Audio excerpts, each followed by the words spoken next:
Hello, everyone. If you want to follow along with today's reading, we're going to be in Mark chapter 4. Mark 4, 35 through 41. On that day, when evening had come, he said to them, "Let us go across to the other side." And leaving the crowd, they took him with them in the boat just as he was. And other boats were with him.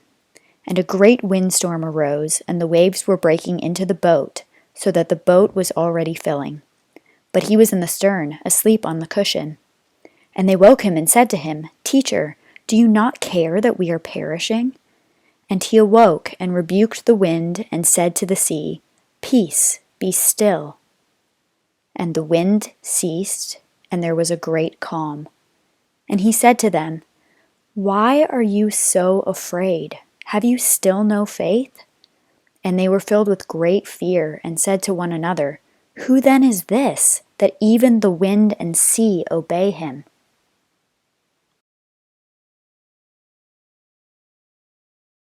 Before I preach from Mark 4, I want us to have a look at a painting. It's a Rembrandt. It's called Jesus Calming the Storm, and over the next 4 weeks we're going to use different paintings as a springboard for looking at the Bible. Don't know what some of us might be thinking. Where are you going with this, Ian? It's okay. We'll be looking in depth at the Bible. This is just a way for us to appreciate some art and beauty, which as Christians we should be a key feature in our lives. So have a look at the painting. I'll give you a few minutes to do that. And as you're looking, we need you to comment on the side. This is our chance to interact with each other. So comment on the side of the things that you see, things that you like, and just what you notice in the painting. And after that, I will, give you an art history lesson. It won't really be, just some of the things that I notice, and then we'll get right into the passage as well.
Now, there are two big things to notice in this painting. Now, I'm sure there's lots of things to notice in the painting, but there's two things that really stood out to me.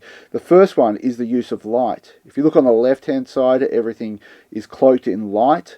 and on the right-hand side everything is in darkness. The use of light is really interesting. And if you look carefully at Jesus, his face is a lot brighter than the other people around him. The other thing is that if you look in the lower centre of the boat, there's a figure in blue looking straight out at the viewer. They are almost breaking the fourth wall.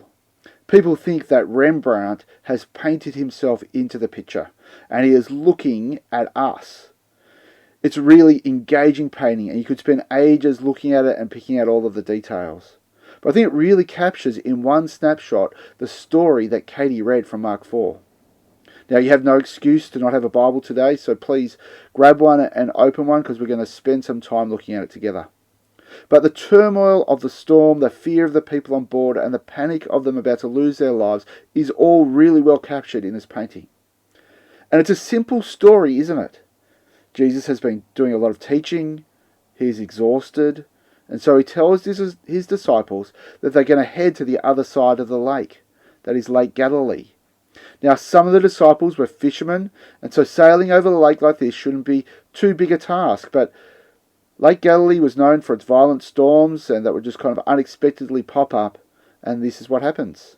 They're stuck out in the middle of the lake, and we're told that there are a few boats with them. And we're told in verse 37 that a violent or a great windstorm pops up.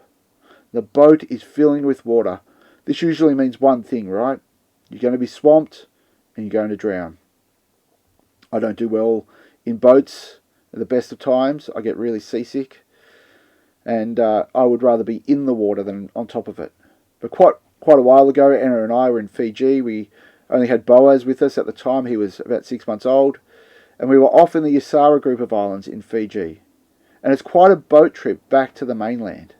Now, on the way out from the mainland out to the island that we were going to, it was quite sunny and smooth and lovely, but it was still a pretty boring couple of hours on the water. But on the way back, it was the opposite. There was a pretty serious swell running, and we were basically in this large dinghy with about 20 people. And worse than that, it was quite wet. So they decided to zip up the sides of the boat, so it felt like we were in this humid metal coffin.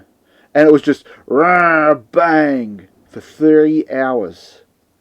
And all of the white people like us were sitting there pale, holding on for dear life, working out the best exit plan. If this thing went down, how we were going to get out of the boat and how we were going to save our lives. But while we were all scared out of our minds, there was a Fijian family with us who were just sitting there happily as anything, and actually they all fell asleep as we went along. And that is what we get there in verse 38. These are some serious fishermen. But that's what Jesus is up to. He is fast asleep on a cushion in the stern. Teacher, do you not care that we are perishing? They ask him. And what does Jesus do? As if it's nothing, he wakes up and he rebukes the weather. Peace, be still. And what happens?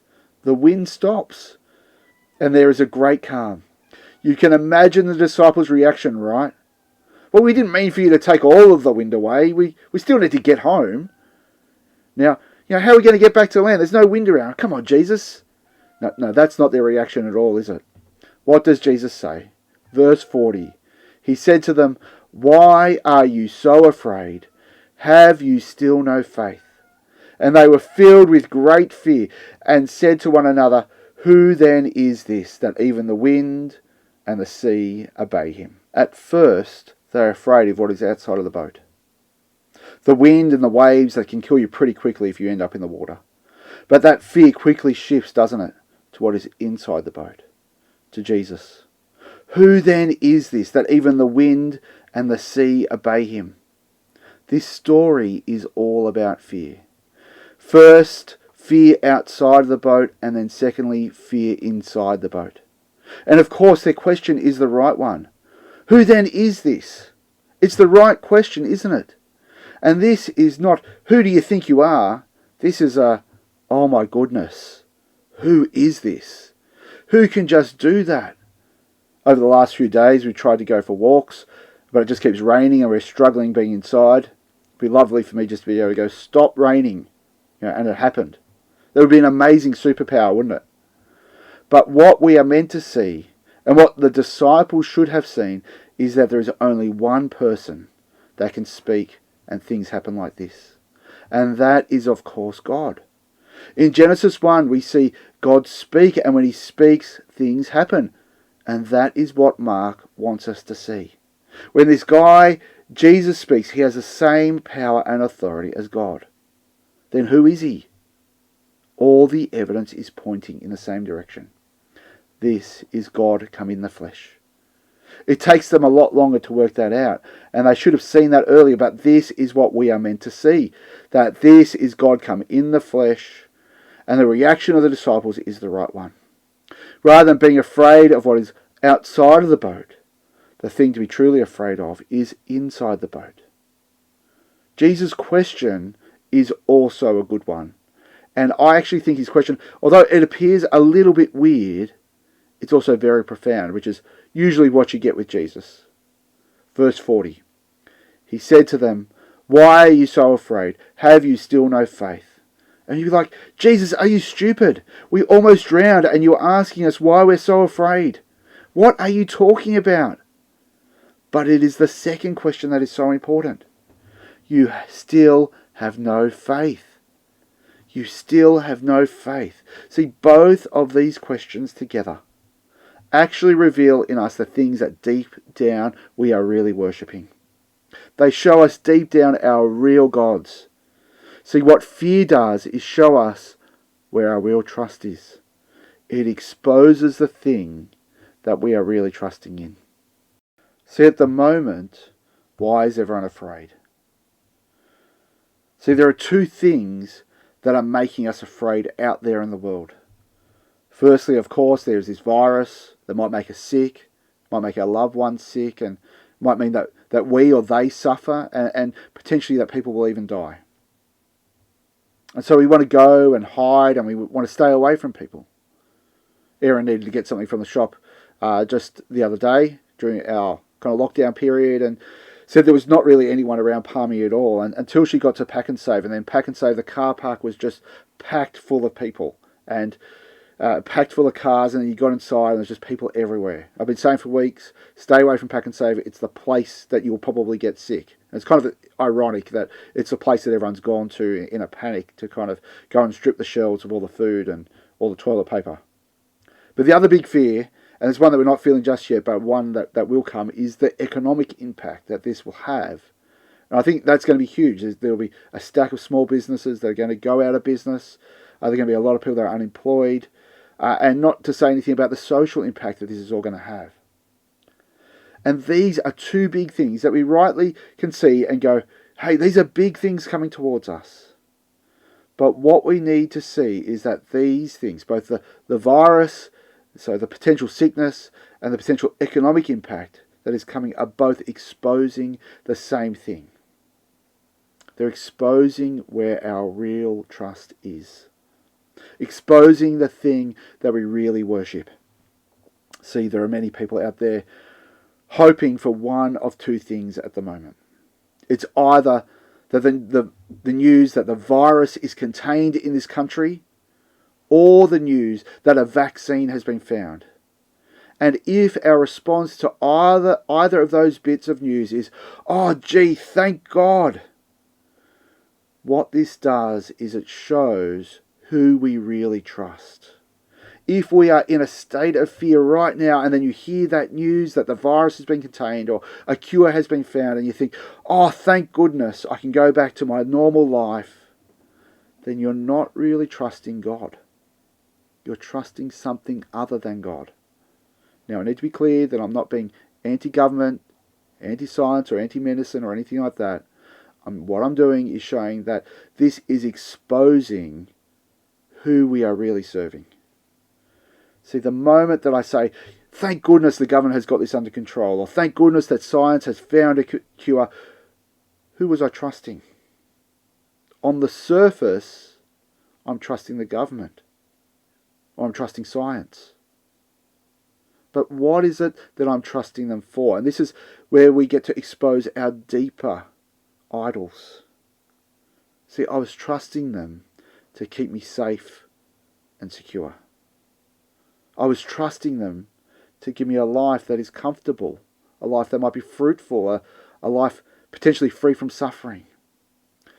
And that is what we all want. And that is why we trust these different things, because we think that those things can provide us with safeness and security. A life that is comfortable, a life free from suffering, because that's what we all desire.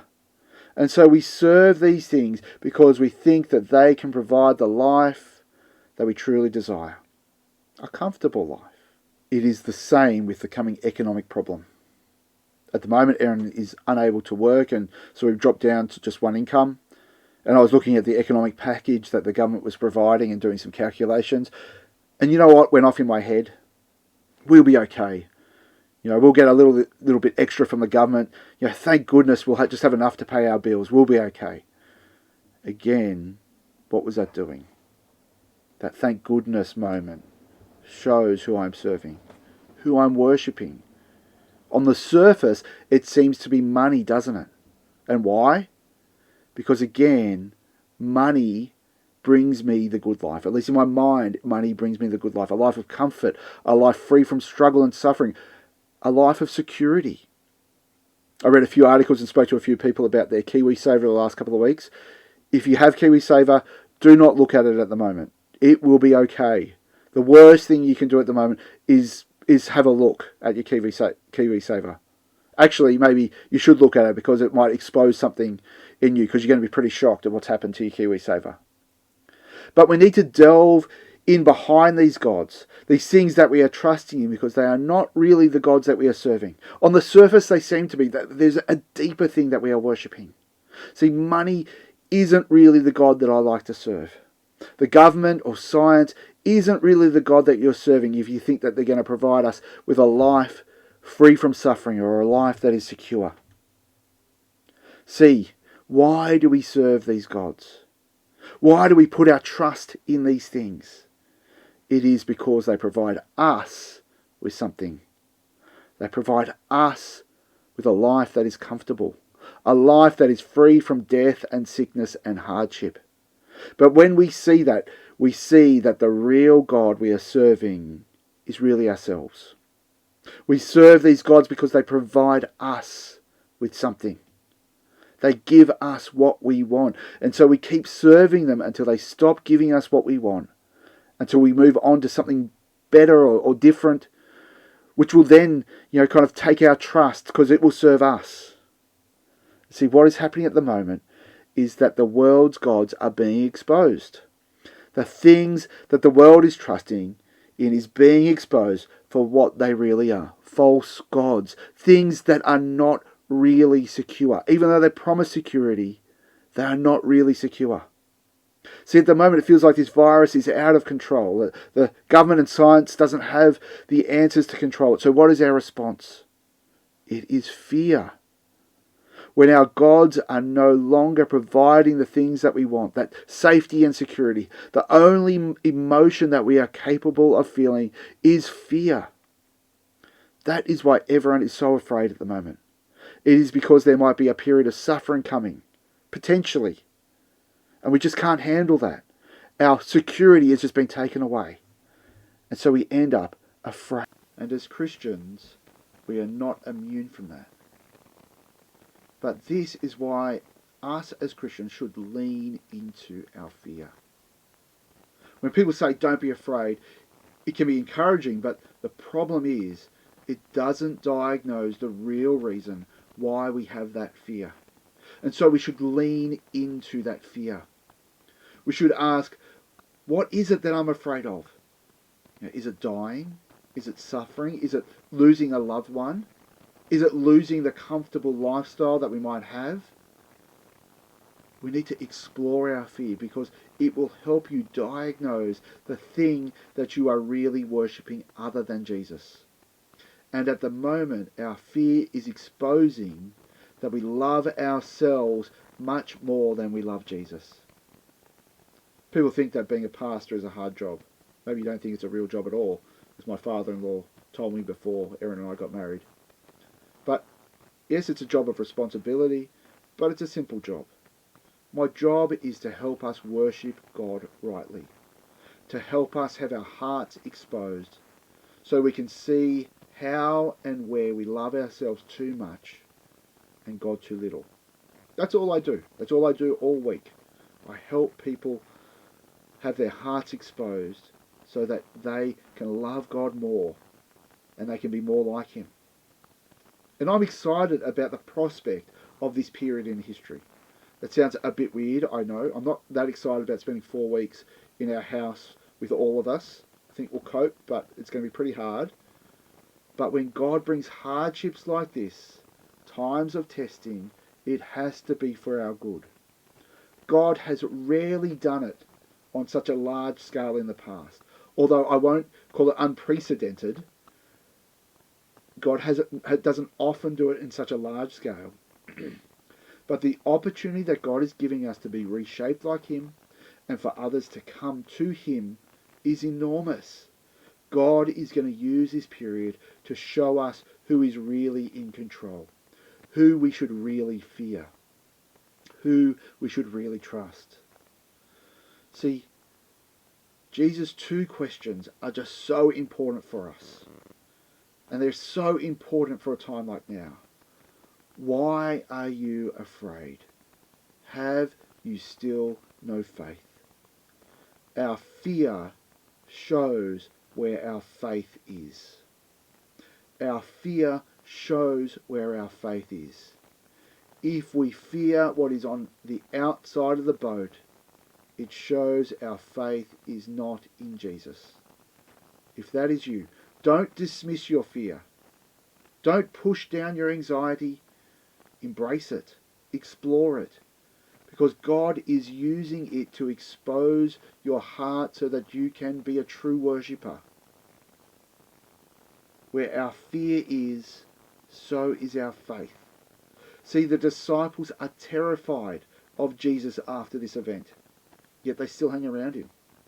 At first, it's probably because they think that if they follow Him, then He's going to give Him everything they want. You know, He's the one that's now going to provide the security and the safety. He will give them food and protection. And over the next few weeks, as we head into Easter and through Easter, we're going to see this a little bit more clearly. But at that point, at Easter, we will see that the disciples have to make a choice.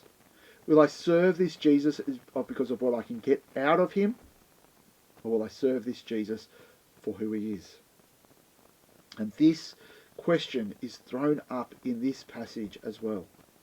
Will we serve Jesus for what we can get out of Him or for who He is?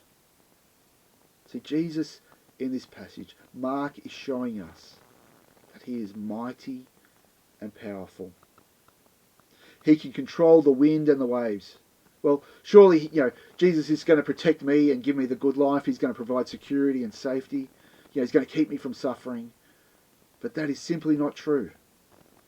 When we come to Jesus, we see that this is far from the truth. In fact, serving Jesus often brings suffering. But rather than the good life, hashtag, blessed life, what does Jesus give us? It is something so much more precious than that type of life, a life free from suffering. It is a life that is something that is so much more special. He gives us communion with God. He makes us co-heirs, children of God. And if you're going to be a child of the Most High God, then you need to be made like our Father, holy and righteous. Even though that's not what we want. We want the good life, the life free from suffering. That is what we need. Need to be made like the Father and like our brother, Jesus. See, this is why so many Christians who have gone through suffering over so many years have said, I would have never chosen to go through that thing, but I thank God that I did. I am blessed because of it. God will probably not give us what we want. He probably will not give us a comfortable life, a life free from suffering or free from financial struggle. But He will give us what we need. A life that will shape us to be the people that He needs us to be if we're going to be His children. So what should we do? We need to lean into our fears. We need to explore them. See how those fears are diagnosing our real problem. How they are showing us that we are really worshipping ourselves rather than God. And once you've explored them, give them over to God. Because then, when Jesus asks us, why are you so afraid? Have you still no faith? We can respond, no, Jesus, I'm not afraid. Because you are my brother. And you will never allow anything to really hurt me. No sickness can hurt me. No financial ruin can hurt me. Not even death itself can hurt me. Because in you, there is true safety. In you, there is true security that transcends this world. One that is already secure in the heavenly realms. I'm going to pray for us, and then we're going to finish with a benediction. Heavenly Father, we thank you that as we open your word, you expose our hearts. We pray this morning that our hearts will have been exposed and that we can come and be true worshippers of you so that we can love you more dearly and be made to be just like you and our brother, Jesus. We pray these things again in his name.